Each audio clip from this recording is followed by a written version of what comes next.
Napanood ko yung sigawan daw dun sa kay Robin Padilla and Kiko Pangilinan. So, ang pagkakaalam ko, parang unang tumaas yung boses ni Robin. And then, napalakas yung boses ni Sir Kiko. Ay on the floor, gumano lang siya. Pero, parang si Robin is, yung kasing parang ugali ni Robin is, konting sigaw lang nagke-create na sa utak niya yung galit. Nagke-create na sa kanya yung yung ay, parang inano ako, parang nando sa isip niya yung parang inano na ako nito, sinisigawan na ako nito, parang ganun.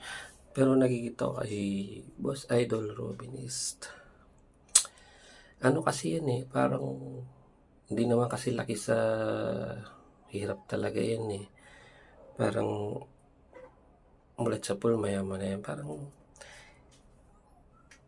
parang yung hindi niya makontrol yung galit, yung parang ganun. Kumbaga, kumbaga, hindi niya nakokontrol yung emosyon niya. Para siyang,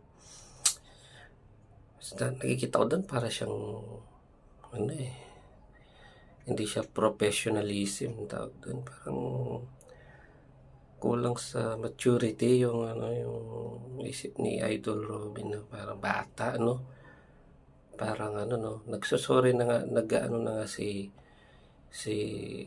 Senator Kiko na huwag mong hawakan, sabi niya. Ano yun, nagsusorry na nga yung tao, tapos sasabihin mo pa gusto kong apologize, di ba? Parang bata, parang napakabalat sibuyas, napakabalat sibuyas ng Robin, parang siya yung bata, parang mature, no? Yung mga ganong tao, parang sa isip nila, sila lang nasusunod, parang ganon.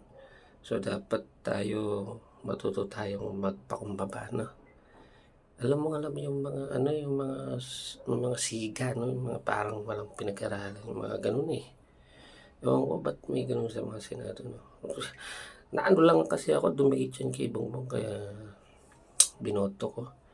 So, di naman pala 40. Sorry po.